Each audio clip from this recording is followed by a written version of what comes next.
Welcome, good morning. Good morning. Right. My name is Shayne Evans, and I recently was the Chief Education Officer of the University of Chicago Charter School. I was there for 13 years, and it was a pre-K to 12th grade superhighway to college on Chicago's South Side.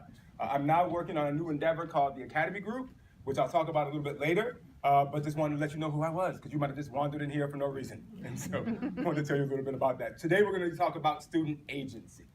And I'm a believer that students need to believe in themselves, right? That they need to know that their voice matters and that they have the agency, right, and sense of self to bring their ideas to the table and that those ideas actually matter. So I'm gonna just do a quick audience check. So quiet hands, how many people are in education? Fantastic. Don't know what you're doing here, just kidding. How many teachers here? Okay. Administrators? Okay, now I want you guys to wrestle. No, just kidding, just kidding. And then what about any researchers? Okay, fantastic. We'll talk to you later and see if you have doubts about this. So this first picture is Soweto, South Africa, 1976. And so 41 years ago, right, students in South Africa decided that they were kind of fed up with something called the Bantu Education Act. And the Bantu Education Act was going to force Black South Africans to speak the Afrikaans language, and the young people wanted to speak something different. And so they had agency, and they decided to rise up and to say, look, we want to speak a language that's more familiar with us. From this, 15 years later, I would argue, and many others would argue, led to the fall of apartheid in 1991. And so why I wanted to start with this slide is to say that student agency matters, right? When we get our young people excited about things, and when they realize they have voice, they can do fantastic, fantastic work. And so first and foremost, I actually also want to just say thank you to you, because I believe there's a belief gap in America. Right? I believe that before there's an achievement gap, there's a belief gap. That people don't necessarily believe that the young people that they serve can have agency and do amazing things. But you're in the trenches, and you believe that the young people you serve can do great things. That's why you signed up to do this in the first place, this kind of work, right? And that's why you're here at South by Southwest EDU to learn more. So agency, what is it? Right, well, I went on Webster, and it said it's the capacity, condition, or state of acting or of exerting power. So in other words, that our students believe that they have the capacity, that the conditions exist, and that they can be actors in exerting their own power. And this morning, I'm gonna hypothesize that basically that power can be ideas. And we see that through student ideas. Just to back this up a little bit, I'm from Chicago. And anyone from Chicago here? Okay, thank God. Good work. And so one thing that you're gonna hear a lot of today, we know that we're hearing a lot about Chicago. Like anywhere we travel recently, people are like, oh, you from Chicago? Ooh. Are you okay? And so what we also wanna do is point out that there's a lot of amazing things happening in Chicago, right? There's 4 million people in Chicago, and all of them are not in the struggle. So many of them are doing great things. So today we're going to talk about great things that are happening on the south side of Chicago. University of Chicago has a consortium on Chicago School Research, and basically they came up with this text last year, Foundations for Young Adult Success. And what they basically said in this text was that it was necessary for young people to have agency, to believe in themselves, and that had a large part with them being successful in school. So today I want to make this argument that agency equals ideas, right, first and foremost. And so ideas are why we're here, right? So this is one of the first flyers for South by Southwest. 30 years ago, a group of people here had an idea to have a music and film festival, right? 30 years later, we're here. And it's an example of an idea impacting society.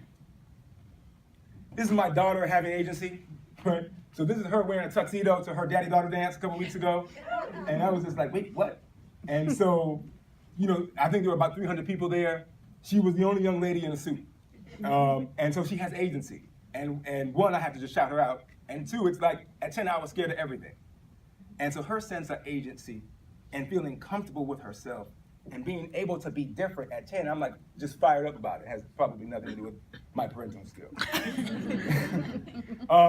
This is crazy, right? Like I grew up on comic books. And so thinking that Marvel decided that they could say, you know what, Iron Man doesn't have to just be Tony Stark's. Iron Man could be a 15-year-old African-American woman from the south side of Chicago who goes to MIT, right? And that's their new That's their new storyline. And that's Iron Heart right there. And she's fierce. Right? So there's this agency sense, there's this sense that we don't have to do things the same way that they've always been done. That when we have an idea, we can bring it to bear. And that we have the confidence to bring that idea to bear. This young man decided, right, that he could cast actors of color in roles of people that were not of color. You know, a crazy idea. Right? Darth Vader's voice was James Earl Jones. He took off the mask, it was some other guy. So in 1977, or when did Darth Vader get revealed? Was it Return of the Jedi? It was 83. So in 83, you can always count on Star Wars fans. Right? And I'm one. So 34 years ago, we weren't ready for that kind of agency. James Earl Jones couldn't be Luke Skywalker's father. Right? People would have threw popcorn. Or we thought they would have.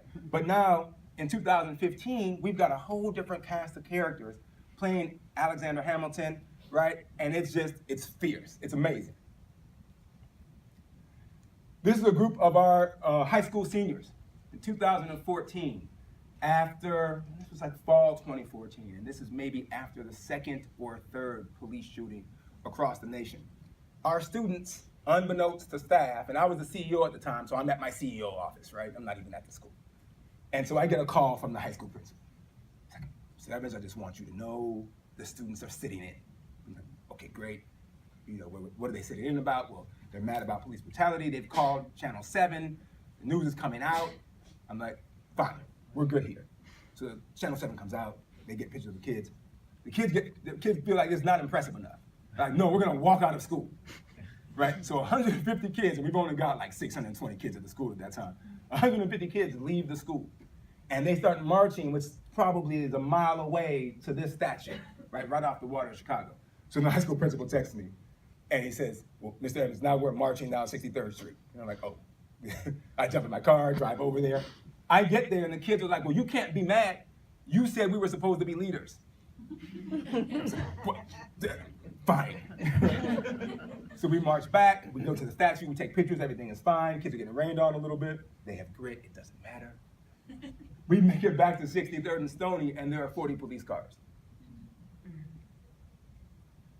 And so the young people are like, well, we need to block the street. And so then we're going back and forth with the police lieutenants and sergeants, and they end up blocking off the street. I'm just like, oh, this is the end of my career. Somehow we make it back to the school in one piece. But this sense that they believed that there was something that they felt so strongly about, that they were gonna make their voices heard and possibly skip calculus, that they were gonna activate. And I'm proud about that. 2009, Tom Ricketts had the idea of buying the Cubs, and then that he could get a World Series. And we know that's 109 years coming, and that's a bizarre idea. And so, but eventually he hires Theo Epstein, right? And so agency isn't just about this sense of ideas.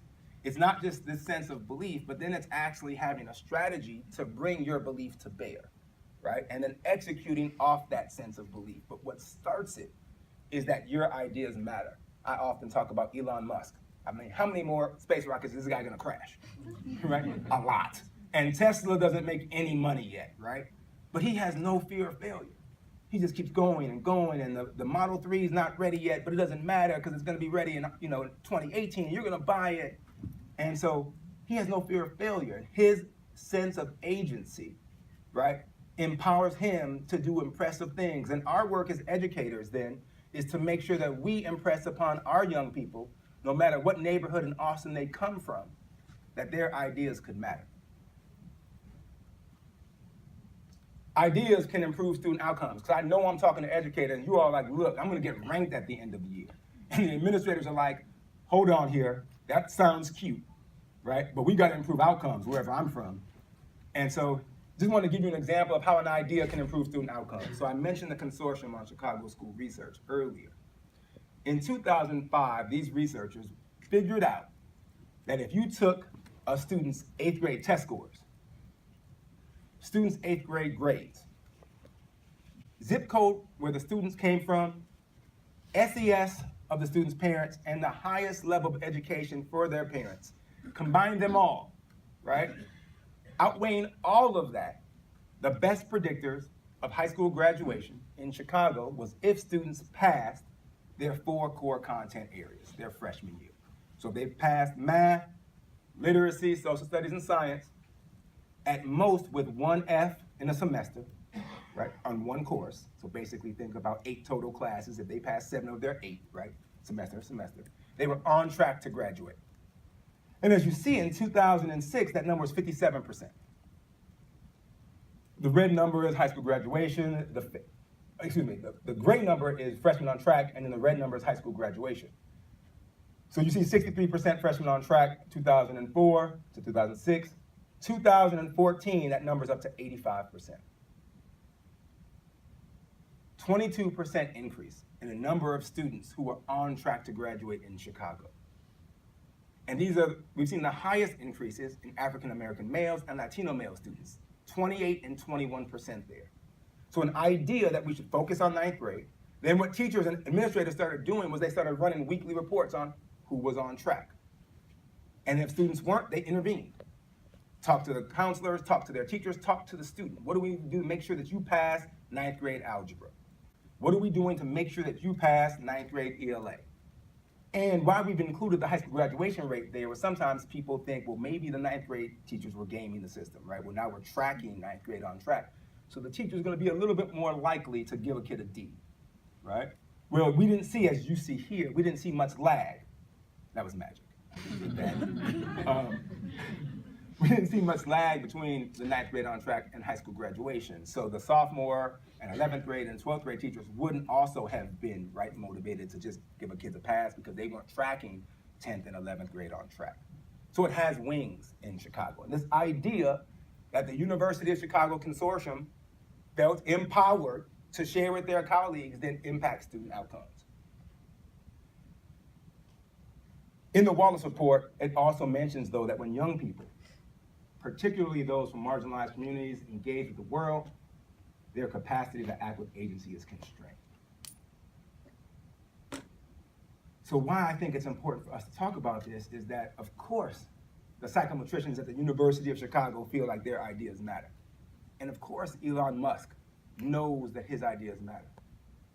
But our opportunity is to convince kids from all types of underserved neighborhoods that their ideas matter. And if they had an inkling to do something, it could be just as powerful as those researchers. But we know that context matters. This slide is actually for British students from the 1970s, a cohort of students. And the top line is basically the high SES, so kids from high-income families, and high IQ, right? That's their line, and you see it starts off at 90, then it goes down a little bit, and then it keeps going. So high ES, high SES, high IQ students do well over time. The second line, however, is low SES, right? Low income kids with high IQ. Now, if this was a meritocracy, those lines would be the same, right? Right. You see what happens to the low SES but high IQ kids. They tail off. Now that alone should be startling. But you already know where I'm about to go, right? Right. The bottom 2 dots. The lowest dot, the lowest line, is the low SES, low IQ kid, right? And so despite whatever educational treatment they get, we can't bring it up. But the high SES, low IQ student, look at what they do. It ends up being the second highest outcome. And so why I felt like I needed to include this slide is that, A, if agency matters, and we know that student ideas matter, and they need to feel confident about bringing ideas to bear, when we bring this agency, if we start tracking agency, if we start trying to motivate students to know that they matter, well, we're gonna have to fight these outlying conditions. Because society tells even our most capable students from under-resourced communities, Black, brown, low-income, white, wherever they're from. My mother is German and Russian, right? She should have went to college, nobody told her to go. She's a bookkeeper, she should have been an accountant. No one in her family would. So you don't need a nice amount of melanin to be underserved when you're underserved. So what's next? One of our ideas, what got us here, is really because Ashley took a video of us, video of me talking about this. I'm like, wait a minute, do we actually have to do this video? And so we sent it in and now we're here. But so what some of our colleagues are doing is they're creating an agency score. And so the goal is basically that we start incentivizing students, right, to take control of their own education, but also of their own leadership, to inspire confidence in them. And so we're piloting this program starting in May of this year and rolling it out next year, where students will have agency badges. And there will be ways for students to earn agency points. If they lead a program at school, they get points for that. If they lead a classroom discussion, teacher marks that down, they get points for that. If they are leading their Girl Scouts troop, or if they lead the chess club that has nothing to do with the school, but they're getting there on a Saturday or a Sunday, that's agency. They and their family made a way to get there, right? And to believe in themselves and to get repetitions in believing themselves. And we're gonna track it. And you know, when you track things with students, if you care about it, they care about it. And we believe once we track it, students will get more reps in it. If they get more reps in it, they're gonna get better at it, right? Because we know intelligence is malleable. The brain is a muscle, right? We can go to the 10,000 hours, and we know that you are not predetermined. You had to work hard to get here. And so we believe that by tracking this agency, right, at the school, we're gonna improve kids' abilities to A, believe in themselves, and B, to execute it. Plus, we know they probably already have agency, right? We just need to make sure that we transfer it into the school setting. We have numerous examples of students who believe in themselves. You know, there's a young lady, Priscilla, came from Ghana, went to our high school. She's a junior at Stanford studying electrical engineering. Young man, Vernon Fleming, from the south side of Chicago, went to Oberlin, graduated in 4 years, Posse scholar, studied in Japan over the summer. On Friday, I was in Los Angeles, visiting some schools there. Saw a young man, Ham, short, you know, that was his like Americanized name. Ham was from New Guinea, 6th grade student, Lenox Middle School. He's a part of a YES program, Young Eisner Scholars Program. And this young man, we asked him, well, Ham, why are you here? He said, oh, well, I think differently. I think differently from my peers. And like, well, what do you mean by that? He said, well, I think I have flavor. And so Ham, right, has agency. And this program, Yes Scholars, helps him get repetitions on, well, you should do something big. You should be a big deal. And each one of you has students like that, right? That somehow came up with this sense that like, oh, I am special. I am supposed to do something big. Our challenge, my challenge to you, or hopefully our opportunity though, is that just like we track the ACT, just like we track the SAT, just like in Chicago we were tracking high school on track, 9th grade on track, and we moved that number. If we start moving things like agency, if we start moving things like social consciousness, we can improve that in young people as well. And then we're gonna have young people who don't just do amazing things, but do it in a way that makes America a better place. One last thing, and then I'll start closing. So this new idea that we have in Chicago is basically we're trying to link businesses with young people from underserved communities, and then connect those young people into these industries on an executive or ownership track. So for instance, in Chicago, only 4% of investment management or financial services executives are Black and brown, 4%. And in Chicago, African American and Latino folks make up about 70% of the population. But again, 4% of executives coming from Black and brown communities. So what we've done is we purchased a portion of an investment management business, and these profits then will go to pay for the students to learn how to go into investment management. We're gonna teach them accounting and finance starting in the age of 8. I don't know if that's a lemonade stand, I don't know if that's just a checkbook activity to start, but we're gonna tell them that you could learn how to trade. Be ridiculously successful, that you're supposed to be the CEO on someone's 78th floor. And hopefully over time, right, we change that 4% to 8, that 8 to 16, and we go from there. I know that this is possible.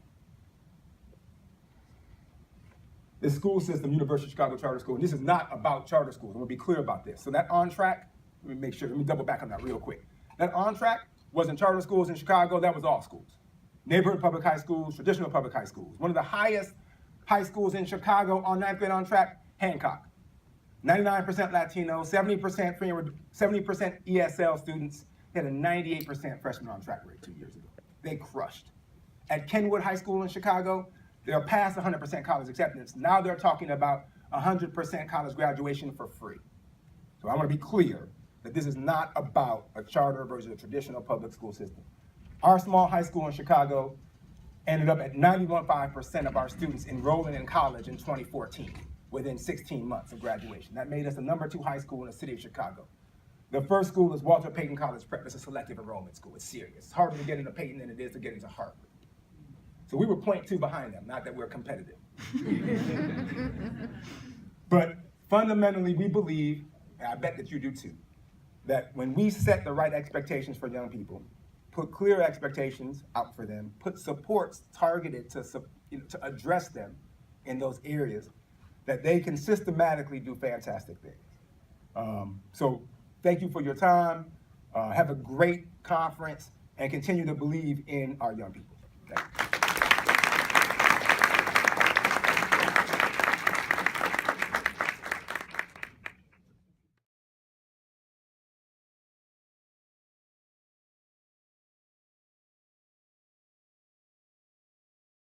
My mom just texted me.